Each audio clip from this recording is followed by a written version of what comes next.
Le 12 novembre 1942, à Richmond, en Californie. Un navire de charge complet de 441 pieds de long et pesant 28 490 000 tonnes était prêt à glisser dans la baie de San Francisco à travers les portes de la Corporation de métaux permanente, chantier naval numéro 2. Le navire avait été assemblé en seulement 4 jours, 15 heures et 29 minutes. Dans les chantiers navals traditionnels, les constructeurs de navires avaient mis de 6 à 8 mois à construire des navires de taille similaire depuis avant la Révolution américaine. Cependant, ici se trouvait un navire Liberty complet prêt pour le service. Plus de 1000 travailleurs s'étaient écartés de la coque du SS Robert E. Ils n'étaient pas des constructeurs de navires traditionnels, ni des artisans marins expérimentés, mais d'anciennes secrétaires, des agriculteurs, des femmes au foyer et des travailleurs qui avaient appris des techniques de soudage seulement quelques semaines auparavant. La foule de fonctionnaires, de journalistes et de propriétaires de chantiers navals concurrents s'étaient réunis pour assister à un moment qui allait déclencher une profonde transformation dans la production industrielle. Une révolution systématique à travers l'innovation manufacturière américaine qui allait résonner pendant des décennies. Les mathématiques de la victoire alliée se écrivaient non dans les stratégies de bataille, mais dans les statistiques de production qui allaient briser toutes les suppositions que les experts maritimes avaient sur les limites de la construction de navires, les délais de construction et la possibilité industrielle. La transformation avait commencé le 27 décembre 1940, lorsqu'Henry J. Kaiser avait signé son premier contrat de construction de navire. Un homme qui n'avait jamais construit de navire, n'avait jamais géré de chantier naval et avait passé sa carrière à déplacer de la terre et à verser du béton pour des projets de barrages massifs à travers tout l'ouest des États-Unis. Cependant, ici se trouvait un magnate de la construction de 58 ans, qui venait de promettre à la Commission maritime des États-Unis qu'il allait construire 30 navires de charge pour le gouvernement britannique en 2 ans. Les constructeurs de navires traditionnels le dédaignaient comme un opportuniste ingénu. Les chantiers navals Todd Batt Iron Works, l'un des chantiers navals les plus anciens des États-Unis, avaient accepté à contre-cœur de s'associer avec Kaiser dans le projet, en supposant que leur expérience compenserait son ignorance. Ce que aucun d'entre eux ne comprit, c'est que le manque d'expérience de Kaiser dans la construction de navires allait se transformer en son plus grand avantage. Parmi ceux qui observaient se trouvait William Francis Gibbs, l'architecte naval le plus respecté des États-Unis, dont la firme Gibbs et Cox avait créé les plans du navire Liberty basés sur des conceptions britanniques. Il avait conçu plus de navires que Kaiser n'en avait probablement vu. Le voyage depuis le scepticisme jusqu'à la Révolution commença dans les bureaux de planification des chantiers navals Todd à New York. Lorsque Kaiser et ses ingénieurs examinèrent les procédures traditionnelles de construction de navires au début de 1941, ils reconnurent immédiatement que les méthodes conventionnelles ne satisferaient jamais les demandes de la guerre. L'ingénieur en chef de Kaiser, Clay Bedford, avait visité une ligne de montage de la Ford Motor Company à Détroit seulement quelques semaines auparavant. Bedford avait vu comment les châssis de voitures se déplaçaient le long des lignes de production avec des travailleurs qui installaient des composants préfabriqués à chaque station. Il était revenu en Californie convaincu que les navires pouvaient être construits de la même manière. Les constructeurs de navires traditionnels considéraient cette comparaison comme absurde. La première surprise réelle arriva avec la proposition de Kaiser d'éliminer la riveture complètement. La construction traditionnelle de navires dépendait des rivets, des chevilles de métal chauffé qui étaient martelées à travers des plaques d'acier superposées pour les unir. Une équipe de riveteurs spécialisés qui travaillait avec une coordination parfaite pouvait installer peut-être 100 rivets par jour. Chaque navire Liberty nécessitait environ 1 million de rivets s'il était construit de manière conventionnelle. Kaiser proposa d'utiliser la soudure à l'arc électrique à la place, une technique qu'il avait maîtrisée en construisant des pipelines à travers l'ouest des États-Unis. Le vice-amiral Emory Land, président de la Commission maritime des États-Unis, examina la proposition de Kaiser avec un scepticisme profond. Sa correspondance privée conservée dans les archives nationales révéla la réaction de l'établissement maritime. La soudure n'a jamais été testée comme fiable pour la construction de coques à cette échelle. La marine royale britannique interdit la soudure dans les coques des navires de guerre. Kaiser propose de miser les lignes de ravitaillement des États-Unis sur une technologie non testée. Cependant, Land reconnut également le désespoir. Les sous-marins et les raiders de surface allemands coulaient les navires alliés plus rapidement que les chantiers navals traditionnels ne pouvaient remplacer les navires. En 1941 seulement, environ 3,6 millions de tonnes de navires alliés allaient au fond de l'océan pour toutes les causes. La Grande-Bretagne était littéralement en train de mourir de faim. Les chantiers navals américains qui utilisaient des méthodes conventionnelles nécessitaient en moyenne 230 jours pour construire un seul navire de charge. À ce rythme, les Alliés perdraient la bataille de l'Atlantique avant que l'industrie américaine puisse réagir. La décision d'approuver le contrat de Kaiser représentait non la confiance, mais la nécessité. Le chantier naval de Richemont émergea des plaines de boue vide entre janvier et décembre 1941. Les équipes de construction de Kaiser, expérimentées dans la construction de barrages et de routes, érigèrent une installation qui horrifia les ingénieurs maritimes traditionnels. Au lieu des grues de poutres massives et des voies de construction longitudinales qui caractérisaient les chantiers navals établis, Richemont présentait quelque chose de complètement différent. Le chantier naval était conçu comme une usine d'assemblage de voitures. Des zones ouvertes pour la préfabrication entouraient cette voie de construction parallèle. Les voies de chemin de fer traversaient l'installation conçue pour déplacer des sections d'acier massif qui pesaient jusqu'à 150 tonnes. Les grues aériennes capables de soulever des sections complètes de navires se trouvaient toutes les 100 pieds. John Riley, architecte naval en chef de la Corporation de l'acier Bethléem et un vétéran de 30 ans de la construction de navires, visita le chantier naval de Richemont en mai 1941. Son rapport d'inspection, marqué comme confidentiel à l'époque, contenait des critiques techniques et une admiration à contre-cœur. Kaiser a violé tous les principes de la disposition efficace du chantier naval que j'ai appris en 3 décennies d'expérience. Ces zones de préfabrication sont trop grandes. Sa capacité de grue est absurdement excessive. Ses voies de construction sont trop courtes. Cependant, je dois admettre que l'installation est conçue pour exactement ce qu'il affirme, l'assemblage rapide de sections préfabriquées. L'arrivée des travailleurs a fourni la prochaine phase de changement révolutionnaire.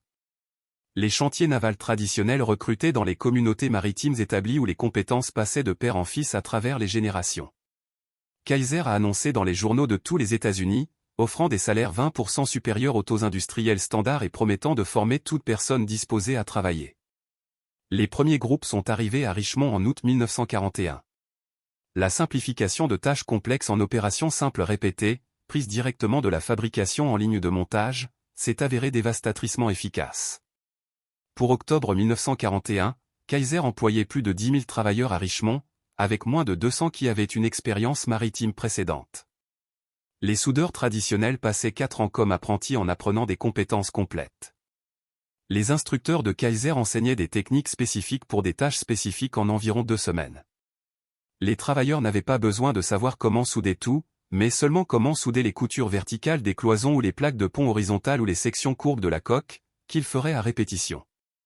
À mesure que les travailleurs gagnaient de l'expérience à la fin de 1941 et au début de 1942, quelque chose d'inattendu se produisit. Le temps de construction des navires Liberty commença à diminuer de manière dramatique. Le premier navire Liberty de Kaiser mit 197 jours à être construit et livré. Le navire numéro 2 nécessita 169 jours. Le navire numéro 5 nécessita 128 jours. Le navire numéro 10 nécessita 97 jours. Pour le printemps 1942, Richemont était en train de compléter des navires Liberty en 70 jours en moyenne. Les chantiers navals traditionnels observaient avec une alarme croissante comment cette force de travail non qualifiée réussissait à atteindre des vitesses de production qui égalaient celles de leurs propres équipes hautement qualifiées. L'approche de préfabrication que les constructeurs traditionnels avaient rejetée démontra son pouvoir. Au lieu de construire des navires depuis la quille jusqu'au pont en séquence, les chantiers navals de Kaiser fabriquaient des sections complètes simultanément à travers toute l'installation. Alors qu'une équipe assemblait une section de proue dans la zone de préfabrication, d'autres équipes construisaient des sections de poupe, des maisons de pont, des salles de machines et des cloisons en parallèle. Lorsque les sections étaient complètes, des grues massives soulevaient les sections au-dessus des voies de construction où les équipes de soudure les assemblaient. Albert Houding, superviseur de production au chantier naval de Richemont numéro 2, expliqua l'efficacité dans une interview avec la revue Fortune en 1943. Dans la construction traditionnelle de navires, vous ne pouvez pas installer le moteur jusqu'à ce que la salle de machine soit construite. Vous ne pouvez pas construire la salle de machine jusqu'à ce que la coque soit complète. Tout se produit en séquence. L'approche de Kaiser permet la production en parallèle. Alors qu'une équipe soude des plaques de coque, une autre équipe assemble le moteur dans une zone séparée. Lorsque les deux sont prêts, nous plaçons le moteur complet dans la salle de machine complète et le soudions en place. Les tâches qui nécessitaient précédemment des semaines prennent maintenant des heures. Les statistiques de production en parallèle révélèrent une efficacité de fabrication qui semblait impossible pour les constructeurs traditionnels.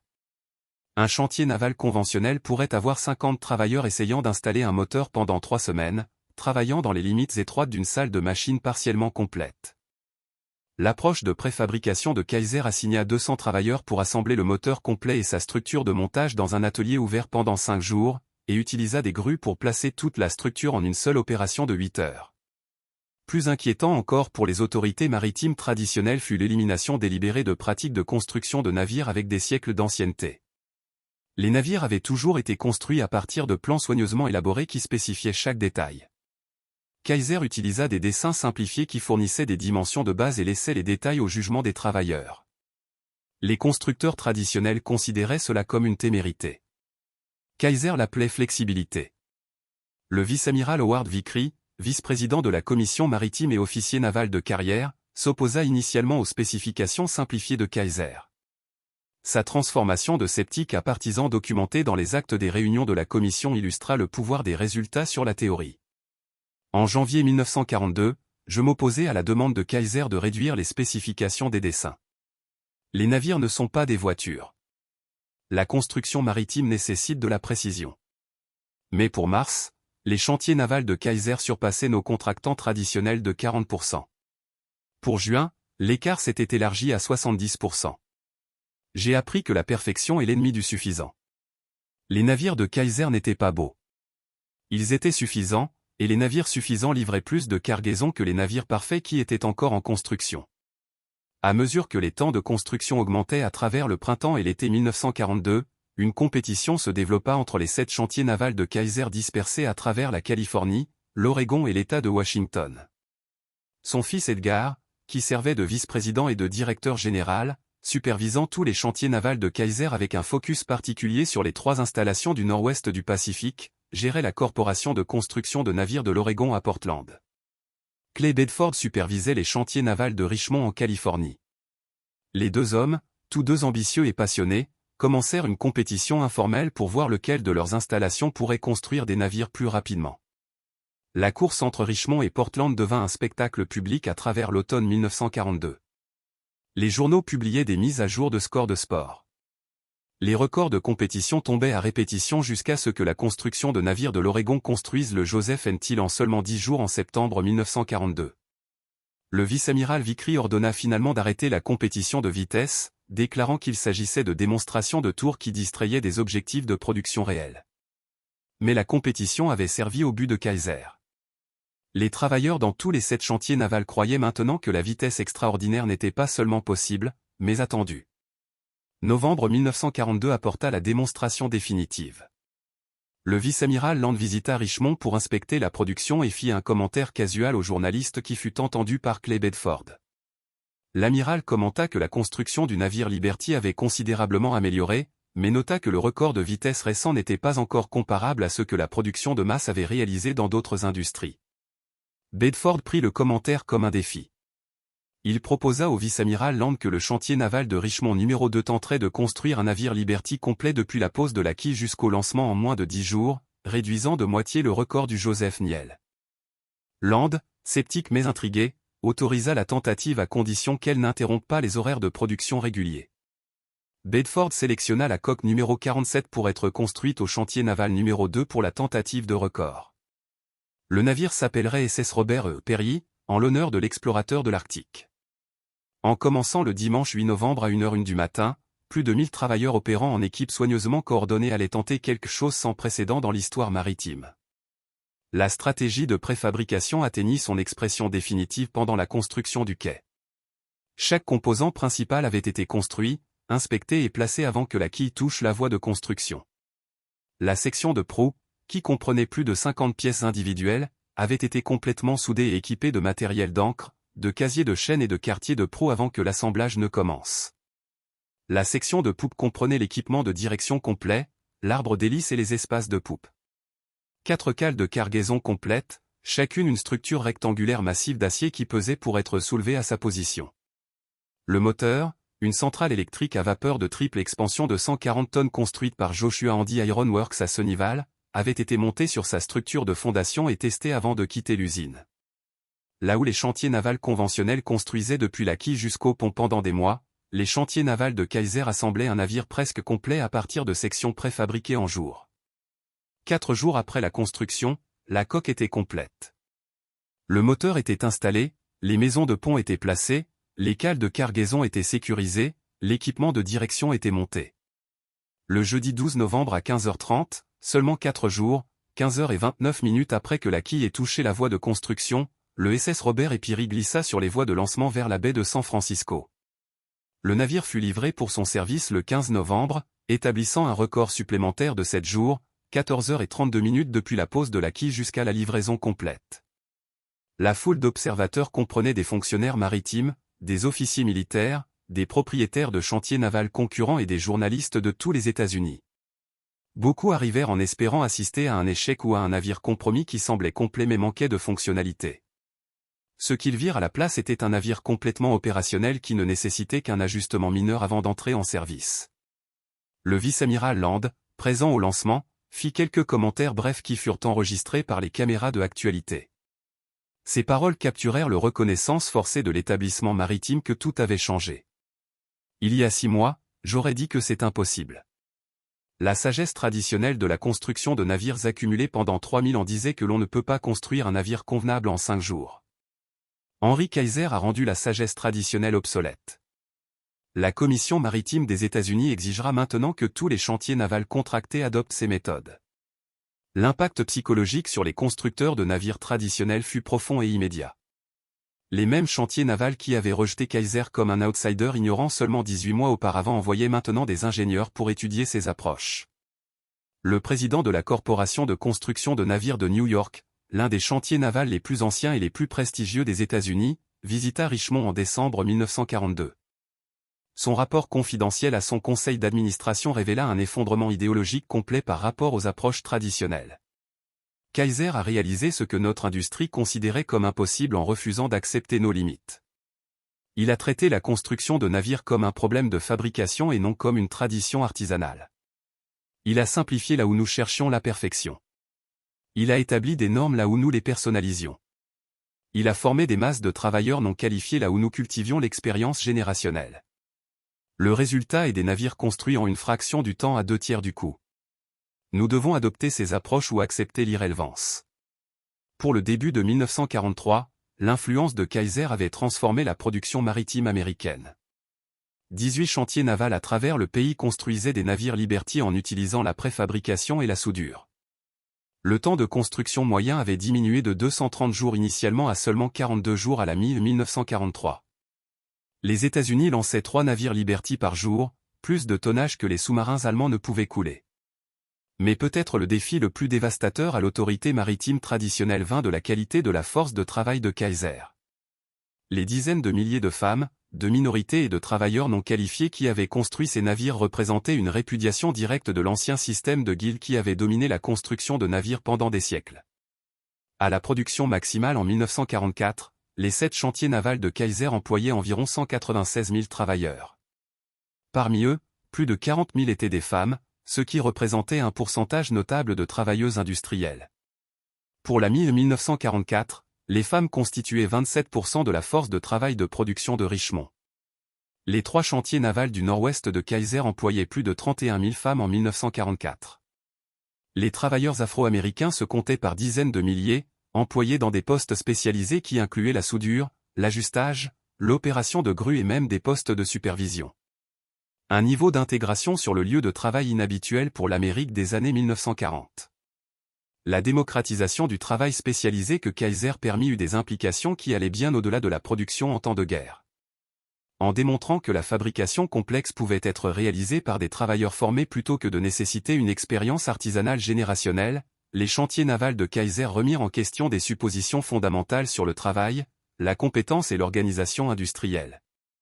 La Noël 1943 fournit une autre puissante démonstration de la culture industrielle transformée de Kaiser. Alors que les chantiers navals traditionnels observaient les fêtes avec 1 ou 2 jours de congé, les chantiers navals de Kaiser maintinrent les horaires de production, mais au lieu de simplement exiger du travail, l'organisation de Kaiser fournit des célébrations de Noël qui reconnurent les sacrifices des travailleurs. Dans les chantiers navals de Richmond, l'administration organisa un dîner de Noël dans les cafétérias de l'installation avec de la dinde, du jambon et tous les accompagnements traditionnels fournis gratuitement aux travailleurs en service. Les églises locales envoyèrent des chanteurs de chants de Noël. La banda municipale de Richmond joua. Kaiser lui-même visita les chantiers navals, serrant la main des travailleurs et les remerciant personnellement pour leur service. Pour la mi-1944, les 7 chantiers navals de Kaiser avaient produit plus de 800 navires Liberty. Mais l'influence de leurs approches s'étendit bien au-delà de leurs propres installations. Les 18 chantiers navals américains qui construisaient des navires Liberty avaient produit collectivement 2400 navires pour ce moment. Les navires de la Victoire, une conception plus grande et plus rapide qui compléta la production de Liberty à partir de 1944, furent construits en utilisant les mêmes techniques de préfabrication et de soudure. La production maritime américaine totale entre 1941 et 1945 dépassa les 5500 navires, ce qui représentait environ 53 millions de tonnes de navires. L'échelle de la production fut impressionnante pour les observateurs contemporains et reste impressionnante selon les normes modernes. Le commandant Joseph Kenworthy de la Marine royale, affecté à la délégation de l'Admirauté à Washington, observa la production américaine avec admiration et envie. Ses rapports officiels à l'Admirauté, déclassifiés dans les années 1980, capturèrent la perspective britannique sur la domination industrielle américaine. Les États-Unis construisent des navires marchands à un rythme qui dépasse la capacité combinée du reste du monde. Kaiser produit seul plus de tonnage mensuel que toute l'industrie de construction de navires britanniques. Les approches sont grossières selon les normes de l'Admirauté. Les navires sont peu élégants, mais ils flottent. Ils transportent des cargaisons et il y en a des milliers. La Marine royale construisit les meilleurs navires de guerre du monde en utilisant une artisanat traditionnel qui nécessitait des années par navire. Les Américains construisent des navires convenables en semaine. La convenance multipliée par des milliers bat la perfection multipliée par des dizaines. Mais peut-être l'aspect le plus notable de la transformation de Kaiser fut ce qui se passa après que la guerre se termina. Les analystes traditionnels prévoyaient que l'essor de la construction de navires en temps de guerre s'effondrerait, laissant des dizaines de milliers de travailleurs sans emploi et des centaines d'installations coûteuses abandonnées. La prédiction se révéla partiellement vraie. La production de navires Liberty se termina en septembre 1945. Pour décembre, la force de travail de Kaiser avait diminué de 200 000 à moins de 20 000. Les chantiers navals de Richmond qui avaient employé 100 000 travailleurs à leur point culminant étaient en grande partie vides pour le printemps 1946. Cependant, les connaissances développées pendant le programme d'urgence ne disparurent pas. Les techniques de préfabrication, les procédures de soudure et les approches d'assemblage parallèles que Kaiser pionnier devinrent des pratiques standards dans la construction de navires à l'échelle mondiale. Lorsque le Japon et la Corée du Sud reconstruisirent leurs industries maritimes dans les années 1950 et 1960, ils étudièrent le programme de navires Liberty de Kaiser et adoptèrent ces approches comme base de leur chantier naval. Les installations de construction de navires massives à Ulan, en Corée du Sud, et à Nagasaki, au Japon, qui domineraient la construction de navires dans le monde pendant des décennies, furent les descendants directs des pratiques révolutionnaires du chantier naval de Richmond. John Bunker, professeur d'histoire maritime au Collège maritime de l'Université d'État de New York, résuma l'influence durable de Kaiser dans son étude définitive publiée en 1972. Kaiser entra dans la construction de navires comme un outsider, ignorant de la tradition maritime, sans restriction de la sagesse conventionnelle et disposé à appliquer des principes de fabrication que l'industrie établie considérait inappropriés pour la construction de navires. En 36 mois, il construisit plus de navires que ceux qui avaient été construits aux États-Unis pendant tout le siècle précédent. Plus important encore, il modifia fondamentalement la façon dont les navires seraient construits dans le monde pour le reste du XXe siècle. La construction modulaire, la préfabrication et l'assemblage soudé que Kaiser pionnier sont maintenant des normes universelles. Chaque chantier naval moderne, qu'il s'agisse de construire des navires conteneurs en Corée, des navires-citernes au Japon ou des navires de croisière en Europe, utilise des approches dérivées du programme de navires Liberty de Kaiser. L'ampleur de la réalisation de Kaiser peut être mesurée en statistiques qui révèlent à la fois l'échelle du programme et son succès notable. Les statistiques de production montrent 2710 navires Liberty construits dans 18 chantiers navals américains entre 1941 et 1945, une moyenne de 1,8 navires par jour à la production maximale. Les 7 chantiers navals de Kaiser produisirent 1490 navires, ce qui représente 27% de la production totale de navires marchands des États-Unis en temps de guerre sous des contrats de la Commission maritime. Le temps de construction diminua de une moyenne de 230 jours pour les premiers navires Liberty en 1941 à 42 jours en 1943, avec le titulaire du record Robert E. Peary nécessitant seulement 4 jours et 15 heures depuis la pose de la quille jusqu'au lancement. L'efficacité du travail s'améliora de manière dramatique à mesure que les travailleurs gagnaient de l'expérience. Les premiers navires Liberty nécessitaient environ 1,1 million d'heures de travail pour les compléter. Pour 1943, les heures de travail moyennes avaient diminué à environ 486 000 par navire. Les chantiers navals les plus efficaces de Kaiser, Richmond numéro 2 et 3, atteignirent la construction en seulement 350 000 heures de travail par navire, en utilisant des horaires de production de 3 quarts et 24 heures, et en maximisant la préfabrication. L'efficacité des coûts égala les améliorations dans les horaires. Les premiers navires Liberty coûtaient environ $1 million chacun. Pour 1943, les coûts avaient diminué à 1,8 million de dollars, malgré l'augmentation des salaires et des prix des matériaux, ce qui reflétait une plus grande efficacité et des effets de courbe d'apprentissage. Chaque navire Liberty déplaçait 14 245 tonnes complètement chargées et pouvait transporter 10 800 tonnes de cargaison. Les navires pouvaient transporter 2840 jeeps, 440 chars ou 230 millions de rondes de munitions en un seul voyage. Propulsés par des moteurs à vapeur à triple expansion qui étaient délibérément anciens mais fiables et faciles à fabriquer, les navires atteignaient des vitesses de 11 nœuds, convenables pour les opérations de convoi. L'efficacité de la formation se révéla également notable. Les écoles de Kaiser formaient des travailleurs en tâches spécifiques en moyenne 2 semaines. La formation la plus rapide produisait des soudeurs de points productifs en seulement 10 jours. Des postes plus complexes, tels que des opérateurs de grues ou des ajusteurs de navires, nécessitaient 4 à 6 semaines de formation. Cela se comparait aux apprentissages maritimes traditionnels qui duraient 4 ans pour la compétence de base et 10 ans pour le statut de maître artisan. La différence clé était la spécialisation par rapport à la formation complète. Les apprentis traditionnels apprenaient tous les aspects de la construction de navires. Les travailleurs de Kaiser maîtrisaient des tâches spécifiques et répétitives qu'ils effectueraient des centaines de fois. Les taux de perte des navires Liberty démontrèrent leur efficacité malgré le scepticisme sur les approches de construction rapide. Sur 2710 navires Liberty construits, environ 2 cents furent perdus par action ennemie, un taux de perte de 7%. Cela se compara favorablement au taux de perte de navires marchands avant la guerre et démontra que la construction soudée, bien qu'initialement suspecte, produisait des navires marins. Certains navires subirent des défaillances structurelles en raison de défauts de soudure. 3 navires Liberty se rompirent complètement en deux en raison de problèmes de fractures fragiles, ce qui représentait 0,11% de la production. Près de 1500 cas de fractures fragiles significatives se produisirent dans toute la flotte Liberty, mais les ruptures complètes étaient rares. Ces défaillances conduisirent à des procédures de soudure améliorées et à des spécifications d'acier qui éliminèrent le problème pour 1944. Les statistiques de longévité fournirent la vindication définitive des approches de construction de Kaiser. Les navires Liberty, conçus comme des navires d'urgence avec des durées de vie attendues de 5 ans, se révélèrent remarquablement durables. Beaucoup restèrent en service pendant des décennies après la guerre. Le SS John W. Brown, construit en 1942, est toujours en fonctionnement comme un navire-musée à Baltimore en 2024, 82 ans après sa construction.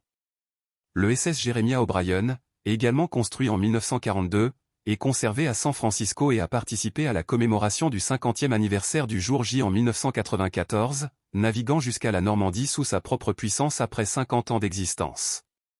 Un troisième navire Liberty, le SS Ellie Liberty, sert comme un navire-musée statique en Grèce. Les carrières postérieures à la guerre des navires Liberty s'étendirent bien au-delà de leur durée de vie conçue. Sur les environ 2510 navires Liberty qui survivirent à la guerre, environ 835 restèrent en service commercial à travers la décennie 1960. Beaucoup furent vendus à des compagnies de navigation étrangères, où ils opérèrent dans les années 1970. Le SS Albert MBO, le dernier navire Liberty construit et livré le 30 octobre 1945, ne fut pas détruit, mais converti. Vendu en 1964 pour 65 557 $, il fut transformé en un navire de conditionnement de poissons Star of Kodiak en 1965 et reste aujourd'hui le siège terrestre de Trident Seafood à Kodiak, en Alaska, toujours en existence 8 décennies après sa construction. L'impact économique du programme de navires Liberty s'étendit à travers toute l'industrie américaine. Les exigences massives d'acier poussèrent l'expansion de la capacité de production d'acier, en particulier sur la côte ouest, où Kaiser construisit l'usine d'acier Fontana spécifiquement pour approvisionner ses chantiers navals. Cette usine, complétée en 1942, 5 mois avant le programme, produisit environ 700 000 tonnes d'acier par an et établit la Californie comme une région importante de production d'acier pour la première fois. Le magnésium requis pour les bombes incendiaires et l'aluminium pour les avions furent produits dans des usines de Kaiser construites pour soutenir l'effort de production de guerre intégrée. Les effets de l'emploi s'étendirent à travers les communautés de Californie, de l'Oregon et de l'État de Washington. La ville de Richmond, en Californie, grandit d'une population de 23 000 en 1940 à plus de 100 000 en 1943. Impulsée entièrement par l'emploi dans les chantiers navals, Kaiser construisit la ville de Vanport en Oregon, qui devint brièvement la deuxième ville la plus grande de l'État avec une population de plus de 40 000, tous travaillant dans des chantiers navals ou des industries de soutien. Ces villes en plein essor, bien que temporaires, démontrèrent l'effet transformateur de l'investissement industriel concentré. L'innovation dans les soins de santé émergea comme un legs inattendu du programme de construction de navires de Kaiser. Pour fournir des soins de santé à sa grande force de travail, Kaiser s'associa avec le médecin Sidney Garfield pour établir des programmes de soins de santé prépayés qui évoluèrent finalement en Kaiser Permanente, l'une des plus grandes organisations de maintenance de la santé des États-Unis. Le modèle de soins de santé préventifs prépayés qui fut pionnier dans les chantiers navals influença la pratique médicale américaine pendant des décennies et servit plus de 12 millions de membres au début du XXIe siècle. Les travailleurs eux-mêmes portèrent les leçons de l'expérience en temps de guerre à des décennies de réalisation en temps de paix. Les chantiers navals donnèrent à des milliers de jeunes, en particulier des femmes et des minorités, des opportunités de développer des compétences qu'ils n'auraient jamais accédées à travers des carrières conventionnelles. Ces opportunités ouvrirent des portes qui restèrent ouvertes pour le reste de leur vie. Les innovations technologiques développées pendant le programme de navires Liberty influencèrent des industries au-delà de la construction de navires. Les techniques de soudure perfectionnées sous la pression de la guerre devinrent des normes dans la construction d'acier structurel, la fabrication d'équipements de raffinerie de pétrole et la fabrication de récipients sous pression. Les approches de préfabrication pionnières à Richmond influencèrent les pratiques de construction dans les logements, la construction de ponts et les installations industrielles. Les principes organisationnels de la production en parallèle, les spécifications simplifiées et la formation rapide des travailleurs devinrent des concepts fondamentaux dans la gestion des opérations et l'éducation en ingénierie industrielle. Le professeur Michael Porter de l'école de commerce de Harvard, analysant la compétitivité industrielle américaine dans une étude de 1985, identifia le programme de navires Liberty comme un cas d'étude crucial dans le développement rapide de capacités. Kaiser démontra que la capacité industrielle n'est pas fixe, mais qu'elle peut être créée rapidement lorsque la nécessité l'exige. Les États-Unis entrèrent dans la Seconde Guerre mondiale avec une capacité de construction de navires marchands minimale. Dans les 24 mois, les chantiers navals américains produisaient plus de tonnage que le reste du monde combiné. Cela démontra que l'infrastructure industrielle, les compétences de la force de travail et les systèmes de production pouvaient être développés à une vitesse sans précédent lorsqu'ils sont organisés de manière appropriée. Cette leçon a une pertinence au-delà de l'urgence en temps de guerre. Elle suggère que les limites perçues sur la capacité industrielle reflètent souvent des restrictions organisationnelles et conceptuelles plutôt que des impossibilités physiques. La transformation psychologique que le programme de navires Liberty créa parmi les gestionnaires et les ingénieurs industriels fut aussi significative que les navires physiques produits. Avant Kaiser, les exécutifs de fabrication acceptaient la sagesse conventionnelle sur les limites de la production, les exigences de compétences et les structures organisationnelles. Kaiser démontra que la sagesse conventionnelle pouvait être incorrecte et que la performance innovante nécessitait de remettre en question des suppositions fondamentales. L'histoire des navires Liberty est en fin de compte un témoignage d'une vérité profonde sur la capacité humaine et la possibilité industrielle. Les navires en eux-mêmes, bien que cruciaux pour la victoire alliée, importaient moins que ce que leur construction démontra. Des personnes ordinaires, données de la formation et de l'opportunité, pouvaient réaliser des résultats extraordinaires. Des produits complexes qui nécessitaient auparavant des années de tradition artisanale pouvaient être fabriqués en semaines en utilisant des processus systématiques. Des industries résistantes au changement pendant des siècles pouvaient être révolutionnées en mois lorsque la nécessité et l'innovation se combinaient. L'amiral Chester Nimitz, commandant de la flotte du Pacifique, réfléchit sur l'impact stratégique de la production maritime américaine dans ses mémoires de l'après-guerre publiés en 1960. Nous avons lutté à travers 5000 miles d'océan Pacifique, approvisionnés par des navires construits plus rapidement que l'ennemi ne pouvait les couler. Les planificateurs militaires japonais supposaient que la capacité industrielle américaine était impressionnante mais finie. Ils croyaient que s'ils coulaient suffisamment de navires, éventuellement la logistique américaine s'effondrerait et ils seraient obligés de négocier. Ils n'avaient pas pris en compte Henry Kaiser. Pour 1944, nous remplacement les pertes de navires plus rapidement que l'ennemi ne pouvait les infliger. La capacité industrielle, et non la valeur des marines, détermina le résultat. La guerre du Pacifique fut gagnée dans les chantiers navals de Richmond, de Portland et de Baltimore, autant que sur les plages d'Iwo Jima et d'Okinawa. Finalement, la plus grande réalisation de Kaiser ne fut pas les 1490 navires que ses chantiers navals produisirent, mais la transformation de ce que les industries croyaient possible.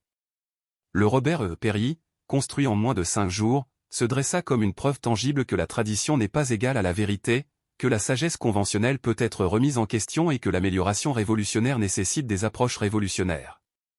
L'établissement maritime qui avait rejeté Kaiser comme un outsider ignorant en 1940 passa des décennies après 1945 à étudier et à mettre en œuvre ces techniques. Les jeunes travailleurs qui apprirent à souder, à ajuster et à fabriquer emportèrent ces compétences et cette confiance dans des carrières en temps de paix qui reconstruisirent l'économie de l'après-guerre américaine. Les approches pionnières sous l'urgence de la guerre devinrent des normes en temps de paix qui influencèrent la fabrication dans toute l'industrie et dans le monde. L'histoire de la façon dont l'approche d'un civil fit que les navires Liberty apparurent en jour plutôt qu'en mois est en fin de compte une histoire de transformation à travers la démonstration. Elle démontre que les révolutions les plus grandes proviennent souvent de ceux qui ne sont pas limités par la tradition, que le progrès nécessite de remettre en question les limites acceptées et que le potentiel humain dépasse les attentes conventionnelles lorsqu'il est organisé et défié de manière appropriée. Les travailleurs de Kaiser n'étaient pas des êtres humains supérieurs. Ils étaient des personnes ordinaires qui réalisaient des résultats extraordinaires parce que quelqu'un croyait qu'il pouvait et organisait des systèmes qui leur permettaient de le démontrer. Cette leçon démontrée dans les chantiers navals de Richmond et validée par 2710 navires complets reste pertinente dans tout lieu où les industries font face à des défis que la sagesse conventionnelle affirme être impossibles. Les navires Liberty ont disparu pour la plupart maintenant, détruits il y a des décennies ou reposant au fond de l'océan. Mais la révolution qu'ils représentent perdure dans chaque chantier naval moderne, dans chaque installation de fabrication qui utilise la préfabrication, dans chaque programme de formation qui enseigne des compétences spécifiques rapidement plutôt qu'une expertise large et lente, et dans chaque gestionnaire qui se demande si l'impossible signifie vraiment impossible ou simplement que personne n'a encore découvert comment le faire. C'est le legs durable de Henry Kaiser, gravé non dans l'acier, mais dans la compréhension transformée de ce que les personnes dédiées peuvent réaliser lorsqu'elles sont libérées des restrictions de la tradition et défiées à essayer ce que les experts affirment être impossible.